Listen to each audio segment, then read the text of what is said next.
Basi wale malaika wawili wakaja Sodoma jioni, na Lutu alikuwa amekaa mlangoni pa Sodoma.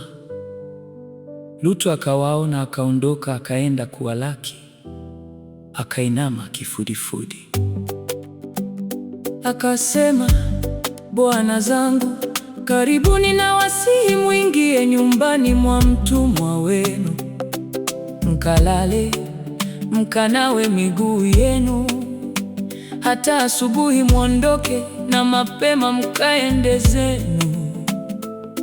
Wakasema, sivyo, lakini tutakaa uwanjani usiku kucha. Akawasihi sana, nao wakaja, wakaingia nyumbani mwake, akawafanyia karamu, akawapikia mikate isiyochachwa, nao wakala. Hata kabla wajalala, watu wa mji, wenyeji wa Sodoma, wakaizunguka nyumba, vijana kwa wazee, watu wote waliotoka pande zote. Wakamwita Lutu, wakamwambia, wawapi wale watu waliokuja kwako usiku huu? Uwatoe kwetu tupate kuwajua. Lutu akawatokea mlangoni, akafunga mlango nyuma yake, akasema, basi nawasihi ndugu zangu, msitende vibaya hivi. Tazama, ninao binti wawili ambao hawajajua mtu mume. Nawasihi nitawatolea kwenu, mkawafanyie vilivyo vyema machoni penu, ila watu hawa msiwatende neno, kwa kuwa wamekuja chini ya dari yangu. Wakasema, ondoka hapa. Kisha wakanena, mtu huyu mmoja amekuja kwetu kuketi hali ya ugeni, naye kumbe anataka kuhukumu. Basi tutakutenda wewe vibaya kuliko hawa. Wakamsonga sana huyo mtu, huyo Lutu, wakakaribia wauvunje mlango, lakini wale watu wakanyosha mikono yao, wakamwingiza Lutu kwao nyumbani, wakaufunga mlango, kisha wakawapiga hao watu walioko mlangoni kwa upofu, wadogo kwa wakubwa, hata wakachoka kwa kutafuta mlango. Basi wale watu wakamwambia Lutu, je, unaye mtu hapa zaidi, mkwe, wanao na binti zako, nao wote ulio nao katika mji, uwatoe katika mahali hapa, maana tutapaharibu sisi mahali hapa, kwa kuwa kilio chake kimezidi mbele za Bwana, naye Bwana ametupeleka tupaharibu. Lutu akatoka, akasema na wakweze waliowakosa binti zake, akasema, ondokeni mtoke katika mahali hapa, kwa sababu Bwana atauharibu mji huu. Lakini akawa kama chezaya machoni pa wakweze. Hata alfajiri ndipo malaika wakamhimiza Lutu wakisema, ondoka, mtwae mkeo na binti zako wawili waliopo hapa, usipotee katika maovu ya mji huu. Akakawia, nao wale watu wakamshika mkono, na mkono wa mkewe na mkono wa binti zake wawili, kwa jinsi Bwana alivyomhurumia. Wakamtoa, wakamweka nje ya mji. Ikawa walipomtoa nje, mmoja alisema, jiponye nafsi yako, usitazame nyuma, wala usisimame katika hilo bonde popote, ujiponye mlimani, usije ukapotea.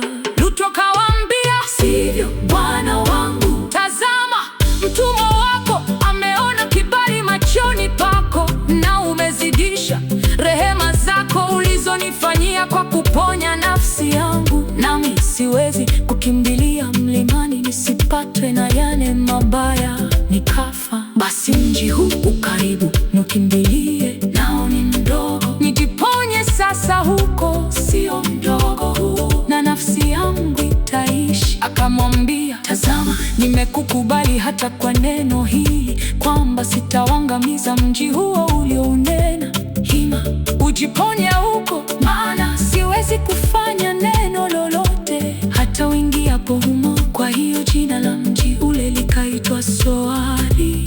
Jua lilikuwa limechomoza juu ya nchi Lutu alipoingia Soari. Ndipo Bwana kanyesha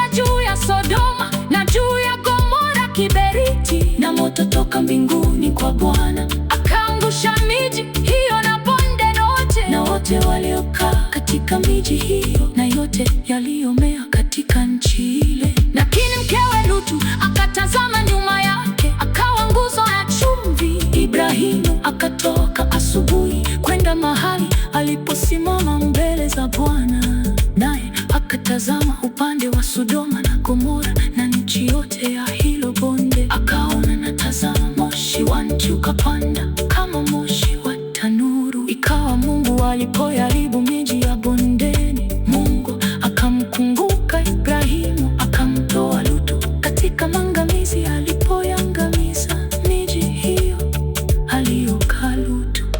Lutu akapanda kutoka Soari akakaa mlimani na binti zake wawili pamoja naye, kwa sababu waliogopa kukaa katika Soari. Akakaa katika pango yeye na binti zake wawili. Yule mkubwa akamwambia mdogo, baba yetu ni mzee, wala hakuna mtu mume katika nchi yetu, ingilie kama ilivyo desturi ya dunia yote. Haya, na tumweshe baba yetu mvinyo, tukalale naye ili tumhifadhi baba yetu uzao. Wakamnywesha baba yao mvinyo usiku ule, akaondoka huyu mkubwa kalala naye, wala yeye hana habari alipolala wala alipoondoka. Ikawa siku ya pili, mkubwa akamwambia mdogo, tazama, nimelala jana baba yangu, tumnyweshe mvinyo tena usiku huu. Ukaingia ukalala naye. Wakamnywesha tena baba yao mvinyo usiku ule, akaondoka mdogo akalala naye, wala yeye hana habari alipolala wala alipoondoka. Basi hao binti wote wawili wa Lutu wakapata mimba kwa baba yao. Yule mkubwa akazaa mwana, akamwita jina lake Moabu. Huyo ndiye baba wa Moabi hata leo. Na yule mdogo naye akazaa mwana, akamwita jina